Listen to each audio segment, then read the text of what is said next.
On today's Locked On Jayhawks, we're at the midway point of the season for KU football. Where stocks up, where stocks down throughout the team.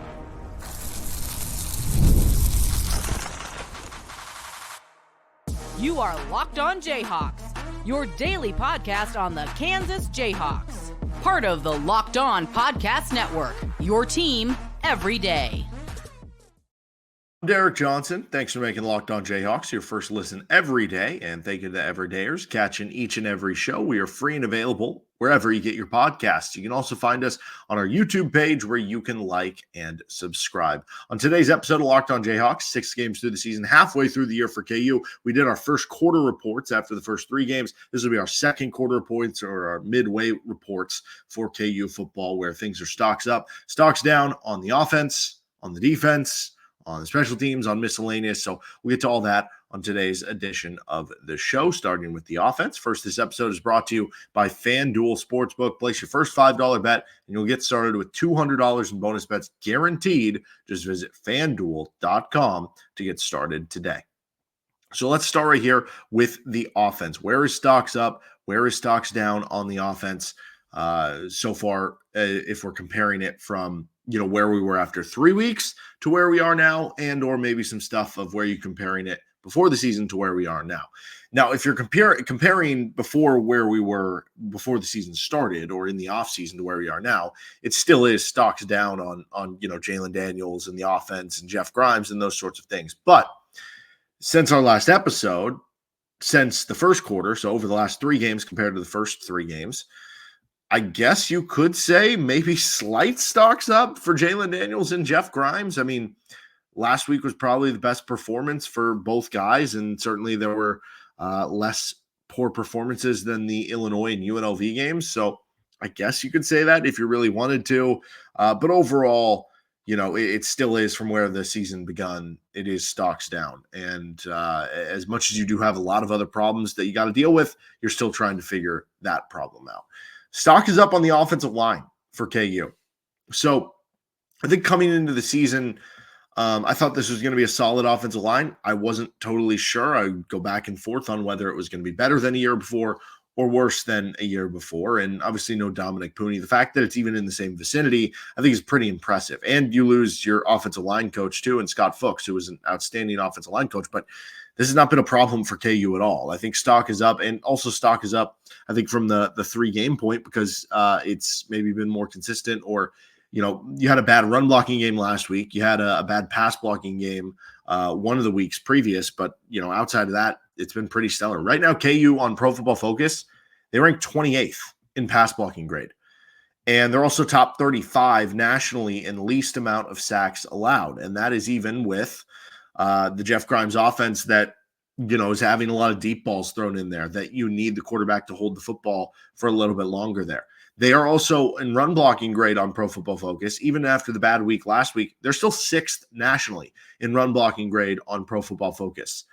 They're doing a good job. There's some numbers you can look at where it's like line yards gained and how much rushing yards is gained by the running backs versus how much is gained by the line. And KU ranks well in both because they have good running backs, so they're breaking tackles, but also because the line ranks well because they're getting a good push to allow those guys, before they have to make that first broken tackle. So the line has been good, and specifically on individuals, Bryce Foster and Logan Brown both grade above 80s so far this season. We thought they could be the ceiling raisers for this offensive line because of the talent and the pedigree that they had coming in, that if they lived up to the hype, it would really raise the ceiling of this offensive line. I think that's what you're seeing, right? Again, you're top 30 in both pass blocking and run blocking grade on PFF. There's not a lot of offensive lines that, you're going to end up with that are in that range, right? Like some might be, top 10 in run blocking, but you're 50th in pass blocking or something. So I feel very good saying that KU has like a top 20 offensive line right now in college football, at least through the first half of the season. And, it's been a good balance of having a lot of those players. Foster and Brown, who I mentioned, being above 80s. Bryce Cabledew and Michael Ford are both above 78s in terms of their PFF grade, which all of those are really good. You have a decent amount of depth, right? Even though it's been a little bit of inconsistencies here and there from guys like Kobe Baines and Shane Bumgardner. Like, they're at least reasonable Power 5 players that you have rotating in there as kind of your fifth guy. So, yes, the offensive line, I think stock is up, and stock is up on what that's been for KU this season. Stock is down on the wide receivers. Now, this doesn't maybe apply for everybody, but I think as a whole, it kind of does apply. So you look at Luke Grimm, he's leading the team in receptions and receiving yards, and he's still finding himself have a pretty good season. Numbers close in line with, what he's done the past couple of years for KU, maybe a little bit more. But the production for the other guys is down. And I am conscious of the fact that that's not all on the receivers. Like, some of it is on Jeff Grimes. Some of it is on maybe not giving play calls that are as beneficial to getting them in the best spots they can be as what Andy Kotelnicki did. Some of that is on the quarterback, right? The quarterback has struggled a lot more this year than in the past couple seasons for KU, which obviously that is going to halt what you're doing from a receiving core. And you think about some missed passes or underthrown passes or overthrown passes, whatever it is. There still have been some drops in there, seemingly more this year than there were over the past couple of seasons. And you look at Pro Football Focus, and Kansas ranks, 59th in receiving grade right now. Previous 2 seasons, they were top 10 nationally, both seasons, right? And so again, is it dinging them for not having the quarterback play? It's entirely possible. And we just saw the Quentin Skinner big game. Maybe that's a start for a breakout for him. Maybe we see that with LJ Arnold coming soon too. But it's not just about those guys. It's that I thought you saw a good amount of flash plays from like Doug Emelian a season before, whether it was run blocking, whether it was making a big catch here or there. I thought that Trevor Wilson, given the ability that he has with the ball in his hands, and we've seen Jeff Grimes like to run those reverses and receiver screens, I figured he would have a bigger role on the team right now. Like Keaton Kubeka seemed to be well liked by the staff. His true freshman season last year got him on the 2 deep at one point as a true freshman, which I think he was the only one at that point on the 2 deep who was a true freshman. And we just really haven't seen him play any snaps on offense, right? So it's a combination of everything. And again, I don't know how much blame to put there, but stock is certainly down on what you're getting from that group from where you thought you might be coming into the season. Stock is also down on the Trevor Cardell breakout. It's felt like every offseason for the past 3 off seasons, we've been talking about, hey, could Trevor Cardell have a breakout this year? He's being talked up. He's, this athletic tight end, yada, yada, yada. And this would be the year, right? I mean, Mason Fairchild graduates, goes off to the NFL. Deshaun Hanukkah, the transfer you bring in from Iowa State, has the season-ending injury in spring football. So it's like, okay, it's Jared Casey and Trevor Cardell. Well, it turns out Casey ends up winning the starting job, and it just hasn't come together for Cardell. It hasn't really come together for the tight ends. Right now, Cardell just a 54 grade on Pro Football Focus. And that's certainly been something that KU has been missing a lot of, that reliable tight end with Mason Fairchild. And it'll be interesting to see if they can find that next season, right? Because you look at it, well, Jared Casey's gone after this season. Trevor Cardell is gone after this season. Deshaun Hanukkah might be that guy, but you don't know how he's going to come back from a season-long injury, right? Is he going to be the same guy? Is he not going to be the same guy? How is all that going to work? You've brought in some interesting recruits into the tight end room, guys like Jaden Ham and Carson Brune, that maybe they'll be ready to make that leap. You have other interesting walk-ons that it sounds like have certainly earned the respect of the coaching staff as being, good enough players to get on the field, even as former walk-ons like Quentin Conley. You brought the transfer in with Leighton Cure, but we haven't seen a ton of him this season, right? What is that going to look like for KU at tight end next year? I don't know. And then stock is down on Trevor Wilson usage or Douglas Emelian for that matter. We kind of talked about that with the receivers. So far with Wilson and Emelian, though, guys that I thought, again, you brought your 3 starting receivers back. I wasn't expecting them to, be putting up 1,000-yard seasons or be playing, 50 snaps every game. But I thought they'd be playing more than they would be right now. So far combined, Trevor Wilson and Doug Emelian, combined, they have 103 total snaps. So combined, that's 9 snaps per game per player. That's way less than I would have thought coming into the year. All right, let's get to the defensive side of the ball, where stock's up, where stock's down, and then some miscellaneous and special teams. Our episode today is brought to you by FanDuel Sportsbook. Did you know Kansas is 11-1 to win the national title in basketball on FanDuel? You can also get them plus 250 to win the Big 12. You can also get AJ Storr plus 4,000. That's 40-1 odds to win the Wooden Award for National Player of the Year. When you get a hunch in the middle of the game or the middle of the season, you can check out the latest stats, view live play-by-play, and so much more on the same page where you place your bets. You'll get started with $200 in bonus bets guaranteed when you place your first $5 bet. That is at FanDuel.com, the official sportsbook partner of the Locked On Podcast Network. Continuing on with our midway point, and thanks for making Locked On Jayhawks your first listen. Don't forget you can make Locked On College Football or one of our plenty other shows your second listen every day. We're going to be talking some KU basketball later in the week. We'll also get to what KU can accomplish during the bye week and so much more coming at you later this week on Locked On Jayhawks. Okay, to the defensive side of the football.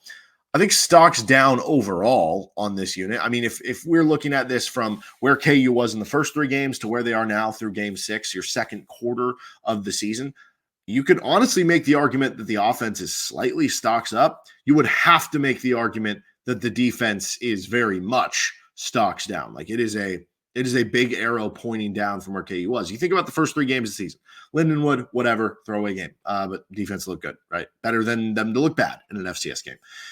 Think of the Illinois game. You were the more physical team than them. You know, you shut down their running game, you gave a couple big pass plays, but they were kind of just great throws and catches. Like overall defense played really well against Illinois. You think about the UNLV game. I mean, outside of really that final drive in the fourth quarter where Sluka broke a billion tackles and you were clearly tired and they converted a couple close fourth downs and you had a fumble that you should have recovered, but you did not. That would have cut the head off the snake on that drive. They were good in the UNLV game. That's a good UNLV offense overall, right? But since then, it's been I shouldn't say disaster. It's not like you've been giving up like 40, 50 points every game. But you think of the Arizona State game, giving up 21 in the fourth quarter. You think about giving up 35 overall. You think about giving up 32 in the West Virginia game overall, including those couple touchdowns over the last handful of minutes of the game. You think about giving up 38 in the TCU game, right? These are 30-point outings that you're allowing. And maybe if this was the KU offense of last year or the year before that, you could still win some of those games. Given where the offense has gone now and the struggles they have and the type of team they are now, it's really hard for this Kansas team to win games that are in the 30s, you know? And so it has been down, and I think there's a lot of ways that you go about that. So specifically, though, what has been up and what has been down? Well, the pass rush. So you look at the first three games of the season for KU. The pass rush had 54 pressures over the first three games. That was 18 per game. Even if I took out the FCS game, you're looking at closer to 16 pressures per game. That's been down over the last three games. You're at 42 pressures, which is 14 per game. And even worse, the arrow is pointing further down because over the last two games, you've had a total of 20 pressures, so 10 per game. So the pass rush is falling off even more for KU, which is not good. So stock is down on the pass rush. Stock is down on pass coverage. You think about West Virginia late. They were able to throw on you really all game long. West Virginia did hit a couple of big pass plays. TCU, the whole game, was able to get whatever they wanted in the air. Arizona State, for much of the game, torched you in the secondary. Obviously, the last drive was them running the football. But, you know, KU has good corners, right? Like, Kobe Bryant is a good corner. I think he's going to be playing in the NFL. I think Mello Dotson's going to get a shot to play in the NFL. Now, Mello has struggled of late in terms, or he's been targeted a lot of late. He's been targeted 28 times. He has given up 19 catches for 272 yards and 3 touchdowns. He does have 2 interceptions and that forced fumble, so he's at least getting some back. And then a penalty. That's over the last 3 games. But that basically means over the last 3 games that when teams are targeting Mello Dotson, they are averaging a little less than 10 yards per target at him, right? So basically a first down every time they target. Like, he's better than that, right? How much of that is the scheme? How much of that is the coverages they're being asked to do? How much of it is, I don't know, he just had a bad stretch or what? I don't know. But the safety and the linebacker coverage, as well as that lack of pass rush, that certainly that doesn't help in all of this, right? You have longer to throw the football. And probably some of that questionable play calling or inability to adjust or some of the off coverage has led to KU giving up big totals here in the air, whether it's been over the course of the game, like the TCU game, or in key moments of the game, like the West Virginia game. So stock is down on pass rush. Stock is down on coverage. I think stock is up on Cornell Wheeler's value because certainly with him being injured, you think about the West Virginia game, he gets injured toward the end of that one. I can't remember if it was the drive that they made it 28-25 or if it was the drive they got the game-winning touchdown he got hurt on. I thought it was the 28-25. But you see the I don't know, loss of him not being out there because it's not just that you're like obviously you don't want any injuries to happen, but just point being, if let's say Tommy Dunn is cramping on the sideline and he can't go in for a drive. Okay, well, DJ Withers and Blake Harrell and Keenan Caldwell, like they've been suitable replacements. They've been similar level players, right?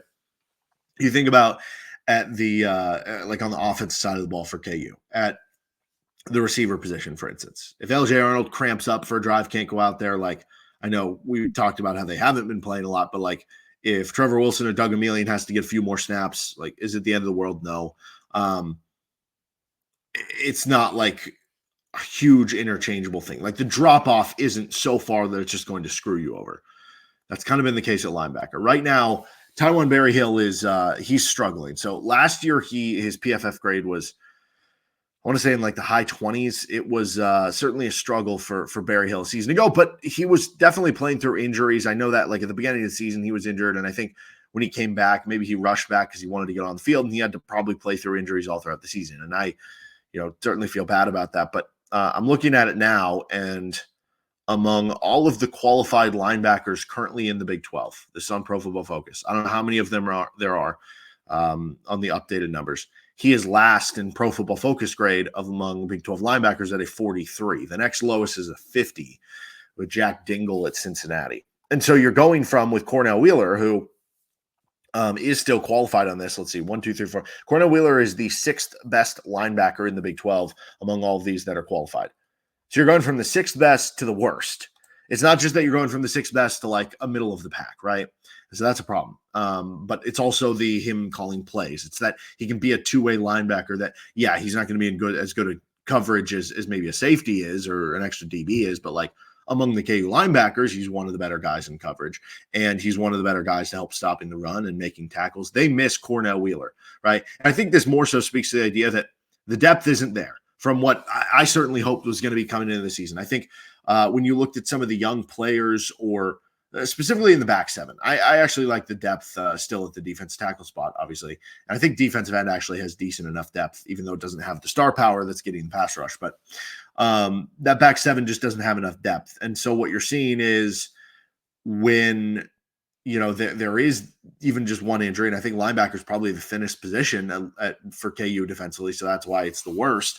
You're seeing that big drop off, but just makes his importance even more. So hopefully you get him back from the bye week. And then stocks up on some young guys. We've talked a lot about this. If you've been an everydayer, we've talked a lot about the young guys. You've heard a lot of it. DJ Warner starting to play more. Blake Harrell playing better and playing more. Bai Jobe had a bad game last week, but he's been continually playing more. And you like to see the progression from some of those guys that, ideally it's going to set you up that those players can be more ready to play next season and play starring roles or play big roles on a team. Because at this point in the season, you're just looking for, in what ways can we improve next year? And that's certainly one of those ways for KU. All right, let's finish up. Stocks up, stocks down on our second quarter report, first half report, whatever you want to call it, for special teams and miscellaneous. This episode of the show is brought to you by Game Time, which has a new feature called Game Time Picks that makes getting tickets for your favorite live events even easier. Game Time Picks filters out the fluff to show you only incredible deals on great seats, so you don't have to waste time searching through thousands of tickets. You get your seat views, or you get a panoramic view from your seat in the app before you even buy. The lowest price guarantee, or Game Time will credit you 110% of the difference.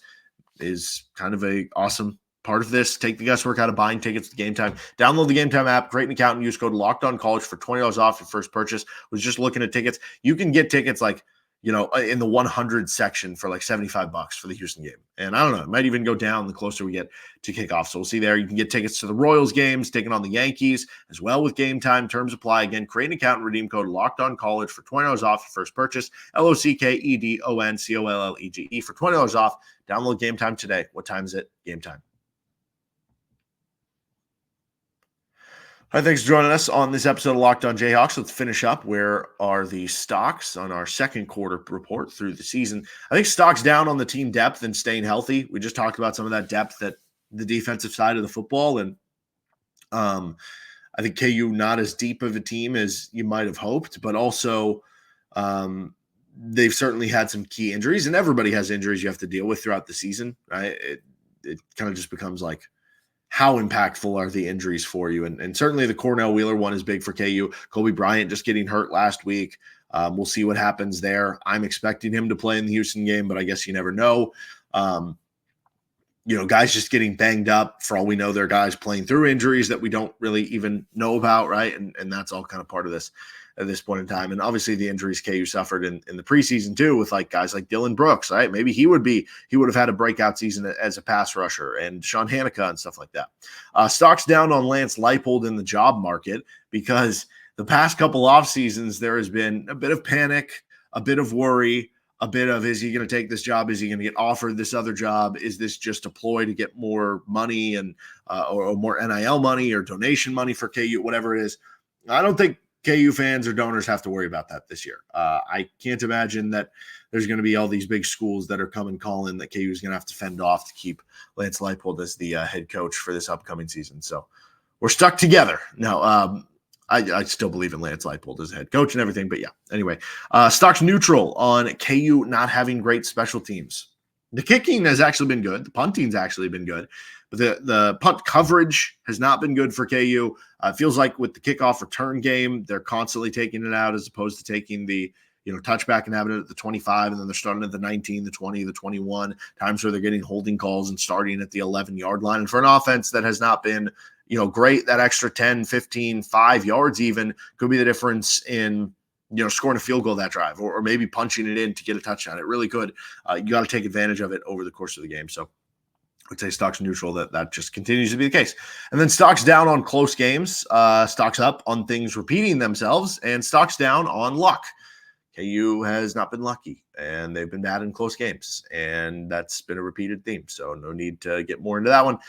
Final one here, stocks TBD on how this affects recruiting and donor impact, right? Is this going to have a negative impact on recruit? I mean, clearly it doesn't have a positive impact on recruiting, but like how negative is this going to have? Is this going to break up the class at all?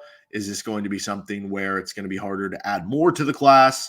Is it going to be something where it gives you the opportunity to go get somebody that maybe you actually weren't going to get and be like, hey, look, we're not very good. You could come in and play right away, right? I don't know. Maybe there's certain kids where that becomes more important. Other kids, that's not as important. So that can have an effect. Well, what about the donor stuff with the stadium, with NIL money, right? How is this going to affect that? Is it going to have, for some donors, maybe the effect of, hey, this was not good enough. I need to give even more money so that we can go out there and be big NIL spenders and get this great transfer portal class?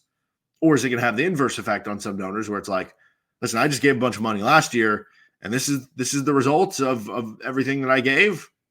I don't know if I want to give again, right? So that's going to be very interesting, and obviously it's going to be very important for Lance Leipold and Travis Goff and everybody to continue to find that green coming into the program to keep everything moving forward. But that'll do it for this episode of Locked On Jayhawks. You can find our show anywhere you get your podcast, including on our YouTube page. We'll be back later this week talking a little KU basketball, a little more KU football during the bye week. This is Locked On Jayhawks.